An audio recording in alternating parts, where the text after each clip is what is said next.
জাগো বাসায় মেয়ে বাবু আছে, তাগো উচিত কারো কাছে বাবু না দেওয়া। মনে করো যে তোমার বাসায় তোমার বোন আছে, ভাগ্নি আছে, ভাতিজি আছে, মানে মেয়ে বাবু আছে, দয়া কইরা কারো বাসায় দিবা না, কারো কাছে একা রাখবা না। এবার চাচা হোক, মামা হোক, ফুবা হোক, মানে যেই সম্পর্কের মানুষই হোক না কে লেগা, যত কাছের মানুষই হোক না কে লেগা, কারো কাছে মেয়ে বাবুরে একলা দিবা না। কারণ যতগুলি ধর্ষণের খবর দেহি, মানে বাচ্চা আর কি বিশেষ করে, সবই হইল গিয়া পরিবারের মানুষের কাছ থেকেই হয়। তারা কেউই কিন্তু দূরের মানুষ না, সব আপন মানুষ।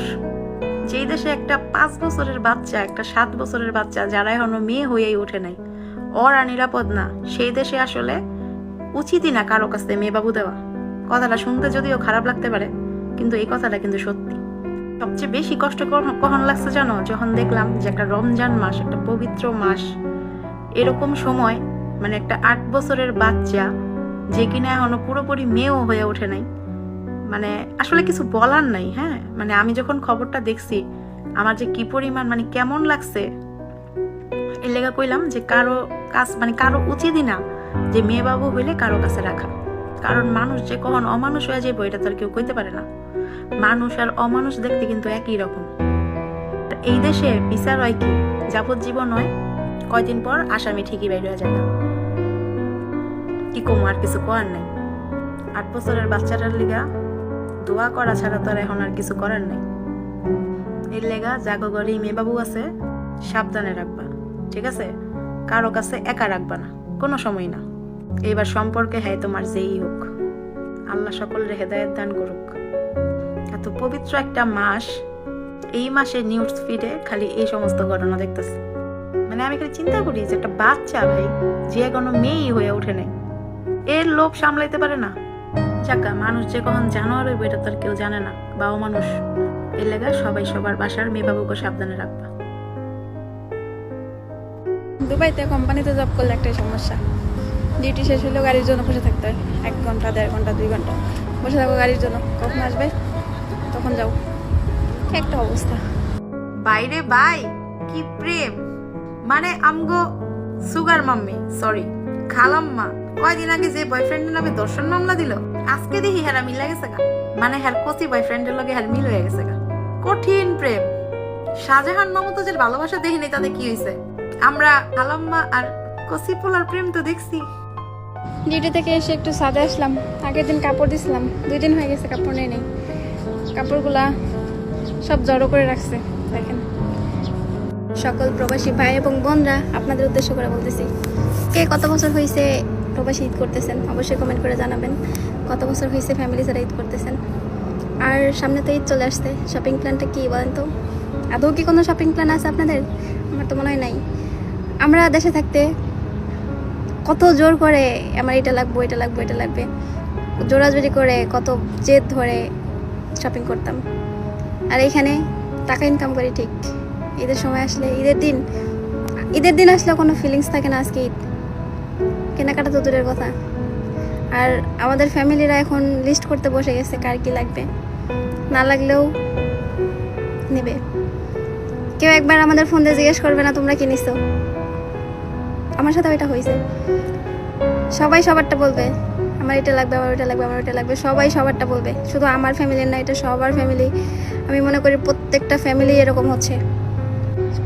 আপনি সবার খবর নেবেন, ওটা আপনার খবর কেউ নেবে না।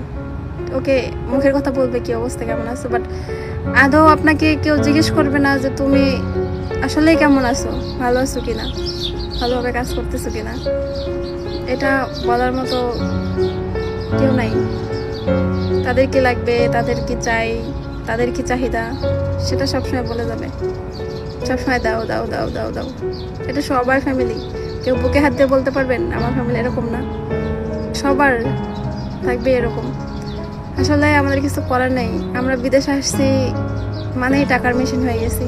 এখন আমাদের টাকা ছাড়া আর কোনো ওয়ে নেই। যেদিকেই যাই ওদিকেই টাকা। বন্ধু বান্ধব বলেন, আত্মীয় স্বজন বলেন, ফ্যামিলি বলেন, সবাই ভাবে আমরা কত টাকা দিয়ে ইনকাম করি। আপনি যার সাথেই কথা বলতে যাবেন না কেন, আপনার মনে হচ্ছে মন খারাপ, আপনার মুড অফ, একটা ফ্রেন্ডকে কল দেই, কথা বলি, হয়তো ভালো লাগবে, সেখানে কল দিলেও আপনার টাকার কথা চলে আসবে। মাসে কত টাকা পাচ্ছ, কি করতেছো, আমাদের দাও না, আমাদের খবর নাও না, আমার এটা লাগবে, আমার ওইটা লাগবে, আমাদের ট্রিট দাও, এটা করো সেটা করো, যেখানে যাও সেখানেই। আসলে বিদেশিদের বলা হয় টাকার মেশিন। মাঝে মাঝে আমার মনে হয় আমি যদি সত্যি টাকার মেশিন হইতাম তাহলে আমি সবার সব আবদার পূরণ করতাম, কারও কোনো অপূর্ণ ইচ্ছা রাখতাম না।